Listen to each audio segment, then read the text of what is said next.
Shalom warga kerajaan, saya percaya sampai hari ini kita penuh dengan sukacita daripada Tuhan Yesus, amin.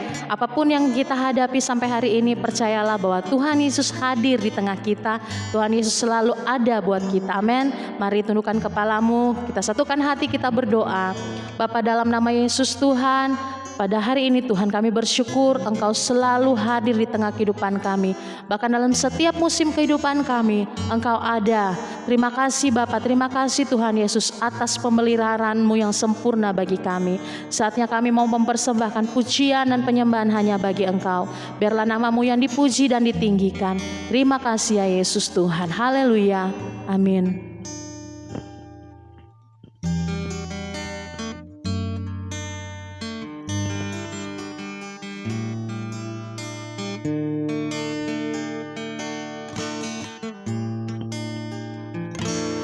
Ku hidup karena percaya Kau yang berjanji setia. Pengharapanku selalu ada di dalam-Mu. Ku tidak akan menyerah meski dalam kesesakan. Seluruh hidupku dalam genggaman-Mu.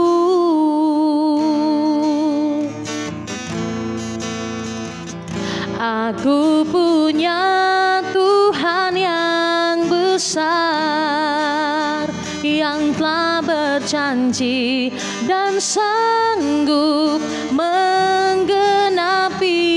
Imanku bersepakat percaya kuasa-Nya. Ku terima sekarang kemenangan dari-Mu.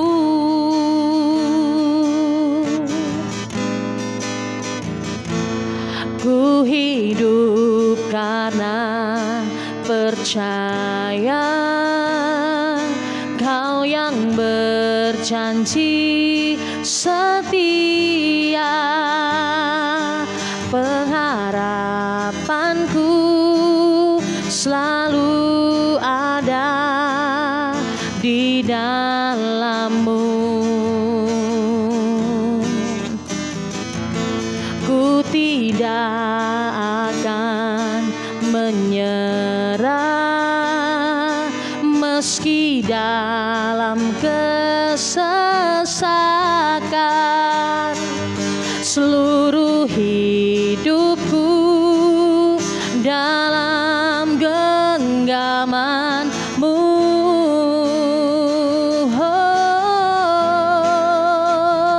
Aku punya Tuhan yang besar, yang telah berjanji dan sanggup menggenapi. Imanku bersepakat percaya kuasa-Nya. Ku terima sekarang kemenangan dari-Mu. Aku punya Tuhan yang besar, yang telah berjanji dan sanggup menggenapi. Imanku bersepakat percaya kuasa-Nya. Ku terima sekarang kemenangan dari-Mu. Imanku bersepakat percaya kuasa-Nya. Ku terima sekarang kemenangan dari-Mu. Oh, kami sembah Kau Tuhan, haleluya. segala pujian penyembahan hanya bagi-Mu Tuhan, sebab Kau Allah yang besar. Haleluya, terpujilah nama-Mu Tuhan. Haleluya, bersyukur. Oh, aku punya Tuhan yang besar, yang telah berjanji dan sanggup menggenapi. Imanku bersepakat percaya kuasa-Nya. Ku terima sekarang kemenangan dari-Mu. Oh, aku punya Tuhan yang besar, yang telah berjanji dan sanggup menggenapi. Imanku bersepakat percaya kuasa-Nya. Ku terima sekarang kemenangan dari-Mu. Imanku bersepakat percaya kuasa-Nya. Ku terima sekarang kemenangan dari-Mu.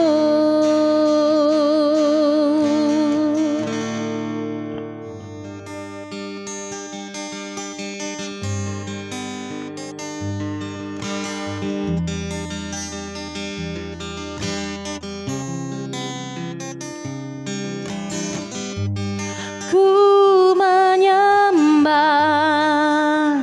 dalam kudus hadirat-Mu, hampiri tahta kasih karunia-Mu Bapa.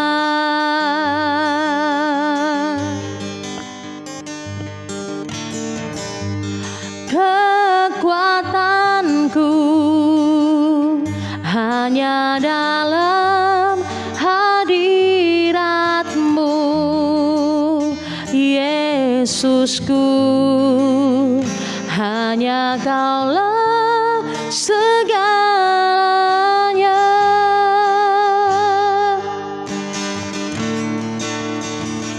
Ku yakin Kau hadir di sini. Ku rasakan kuasa yang tak terbatas. Ku yakin Kau nyata di sini.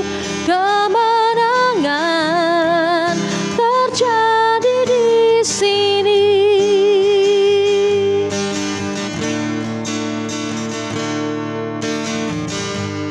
Ku menyembah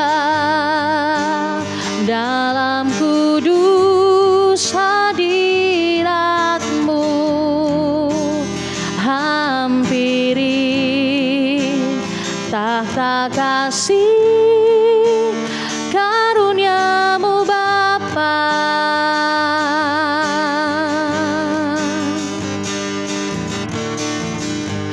Kekuatanku hanya dalam hadirat-Mu, Yesusku.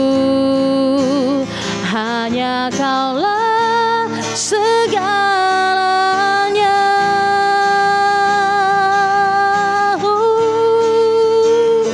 Ku yakin Kau hadir di sini. Ku rasakan kuasa yang tak terbatas. Ku yakin Kau nyata di sini. Kemenangan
Shalom, saudara yang dikasihi Tuhan.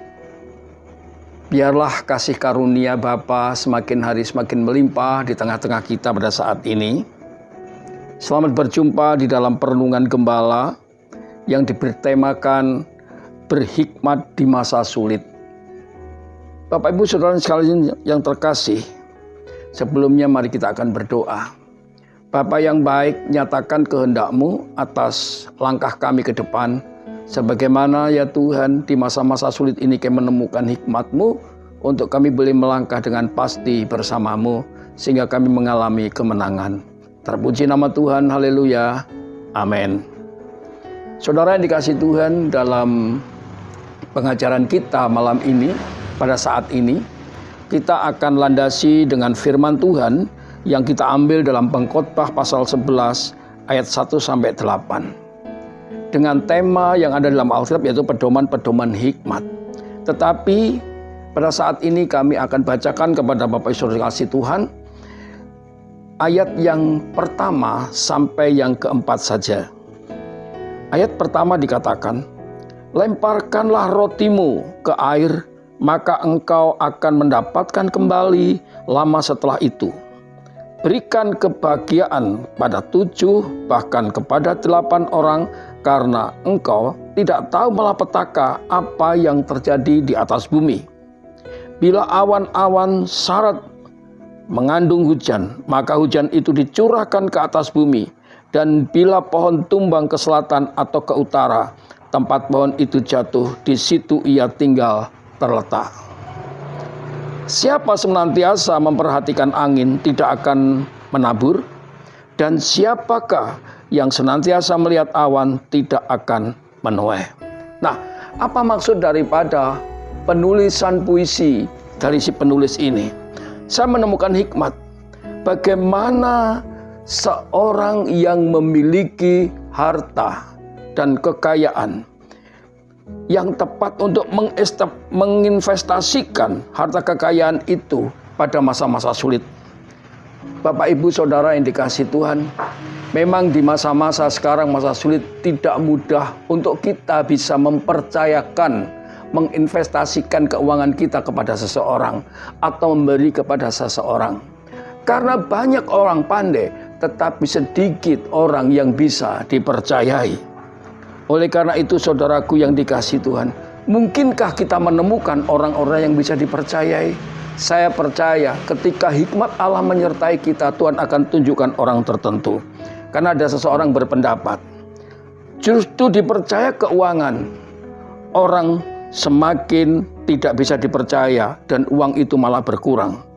Tapi ketika orang dipercayai daripada perkataan, maka perkataan itu semakin bertambah-tambah. Nah, saudara yang dikasihi Tuhan, apa maksud di dalam Alkitab tentang harta dan kekayaan? Nah, ini yang perlu saat ini sedang kita pelajari, supaya kita tepat untuk mendapatkan satu langkah di mana kita benar-benar bisa keluar daripada kehidupan yang menjadi menang. Nah, kekayaan yang dimaksudkan adalah bukanlah harta kekayaan material yang sekarang ini kita terima, yang kita bisa saat ini memenuhi kehidupan kita. Kita bisa membeli barang, bahkan hal-hal yang saat ini mahal pun bisa kita beli. Tetapi kita perlu sadar, semua apa yang kita terima itu hanyalah sebagai sarana untuk kita bisa eksis hidup di bumi ini. Bahkan Tuhan rindu apa yang dipercayakan kepada kita itu menjadi invest yang dipercayakan kepada kita untuk alat kemuliaan Tuhan. Nah, sekarang ini saudaraku yang dikasihi Tuhan, bisakah kita dipercayai? Karena satu hal, kekayaan yang terbesar, yang paling utama yang tercatat dalam Alkitab adalah keselamatan jiwa kita. Karena itu adalah anugerah Kristus yang luar biasa, yang membawa kita menjadi pewaris kerajaan Allah dan memiliki hidup kekal selama-lamanya. Nah, Tuhan Yesus berkata demikian, janganlah kamu mengumpulkan harta di bumi, di bumi ngengat dan kerat, merusaknya, dan pencuri membongkar serta mencurinya. Tetapi kumpulkanlah bagimu harta di surga, ngengat dan karat tidak merusaknya, dan pencuri tidak membongkar serta mencurinya. Saudara, mari, hikmat yang bagaimanakah yang perlu kita dapatkan daripada Tuhan untuk kita mampu mengelola investasi yang dipercayakan kepada kita, karena itu adalah kekayaan kita yang sebenarnya. Hikmat menurut Alkitab artinya apa? Kemampuan menangkap pemikiran dari Allah saat kita menerima perkataannya dan menyimpannya dalam hati serta melakukannya. Demikian juga kalau kita cross check di dalam terjemahan bahasa Indonesia KBBI, ya, hikmat artinya adalah seseorang yang arif dan bijaksana, yaitu suatu pribadi yang tajam pikirannya serta pandai dan berhati-hati apabila menerima kesulitan. Jadi, ketika menghadapi masa-masa sekarang ini, kita tidak akan bisa tidak melibatkan Tuhan. Hendaklah kita semakin melekat dengan Allah, karena ketika kita melekat dengan Allah, maka hikmat itu akan muncul sehingga kita memiliki pemahaman-pemahaman yang benar tentang kehendaknya. Kita tidak akan keluar jalur dari kehendak Allah. Saudaraku, lewat inilah kita akan mampu mengupayakan kesulitan-kesulitan itu. Bahkan kita diberikan kemampuan bertahan di dalam kesulitan. Bahkan kita akan diberi kemampuan untuk merubah situasi hingga tampil menjadi seorang pemenang. Nah, hikmat apa yang perlu kita minta daripada Tuhan sekarang ini? Kami membaca di dalam Pengkhotbah 11:8. Ada beberapa hal yang menuntun kita untuk kita dapat lakukan bersama Tuhan lewat hikmat itu. Pertama, hikmat dalam berkemurahan hati. Artinya apa? Bagaimana kita memiliki sikap memberi kepada semua orang, bahkan kepada pekerjaan Tuhan. Karena tujuan kita cuma satu, bagaimana Tuhan dipermuliakan lewat pemberian kita. Pengkhotbah 11 ayat 1-2 berkata, "Lemparkanlah rotimu ke air, maka engkau akan mendapatkannya kembali lama setelah itu. Berikanlah kebahagiaan kepada 7, bahkan kepada 8 orang, karena engkau tahu malapetaka apa yang terjadi di atas bumi." Saudara, apa artinya? Mari kita belajar memikirkan kebutuhan orang lain, bukan memikirkan kepentingan diri kita sendiri, kelompok kita sendiri, keluarga kita sendiri. Saya percaya bahwa keluarga kita adalah milik Tuhan. Dan saya percaya pasti ketika saudara dan saya menyerahkan diri kepada Tuhan, pemeliharaan Allah pun ada di tengah-tengah keluarga saudara dan saya. Tetapi bagaimana orang lain yang saat ini membutuhkan? Saudaraku yang dikasihi Tuhan, roti artinya adalah kebutuhan yang saat ini sangat urgent bagi kehidupan manusia. Waktu itu ada di Israel. Karena itu adalah ibarat nasi kalau ada di tempat kita ini. Bahkan saudaraku yang dikasihi Tuhan, kita perlu memahami betapa ketika kita bersama Allah, berapa banyak berkat-berkat yang kita terima, bahkan kita mengalami berkelimpahan. Sudahkah kita memberikan kelimpahan itu kepada orang lain? Oleh karena itu mari percayakanlah kepada mereka yang membutuhkannya. Dengan beberapa orang yang saat ini layak engkau percayai. Demikian juga saudaraku yang dikasihi Tuhan, mari kita berpikir bagaimana pekerjaan Tuhan tetap berjalan. Karena perjalanan daripada pelayanan pekerjaan Tuhan juga membutuhkan daripada uluran tangan saudara dan saya. Karena mengapa? Karena kita tidak akan tahu kapan ada malapetaka, saudaraku yang dikasihi Tuhan, dan musibah yang terjadi di bumi ini. Nah, saya percaya ketika kita berjalan dalam kehidupan ini untuk kemuliaan Tuhan. Paulus menuliskan, Ia yang menyediakan benih untuk ditabur dan roti untuk dimakan, Ia juga akan menyediakan benih bagi kamu dan melipat gandakannya dan menumbuhkan buah-buah kebenaran. Saudaraku, apa yang kau tabur, Tuhan melihat suatu kebenaran di dalam kehidupan saudara dan saya. Jadi maksudnya, Tuhan saat ini mau memberikan kepada kita benih yang untuk kerinduan kita, untuk jadi berkat buat banyak orang. Demikian juga Tuhan menyediakan bagian kita untuk keluarga maupun untuk kebutuhan kita pribadi, untuk kita makan dan bersuka cita bersama-sama. Terlebih dari itu, Tuhan akan melipat gandakan apa yang kita tabur dari tuaian yang akan kita dapatkan oleh benih-benih yang kita tabur. Haleluya. Saudaraku, apa yang kita tabur, maka itu yang akan kita tuai. Dari kesulitan yang kita hadapi, saudaraku, kita tidak tahu apa yang terjadi. Tapi kesulitan yang kita hadapi, saudaraku yang dikasihi Tuhan, apa yang kita tabur akan menjadi benih untuk kita akan tuai, karena Tuhan yang berjanji kepada kita. Demikian juga yang kedua, berhikmat untuk memahami tanda-tanda zaman. Saudaraku yang dikasihi Tuhan, berapa banyak hamba-hamba Tuhan yang menemukan hikmat-hikmat tentang masalah terjadinya musibah, yaitu wabah corona, yaitu epidemi daripada COVID-19.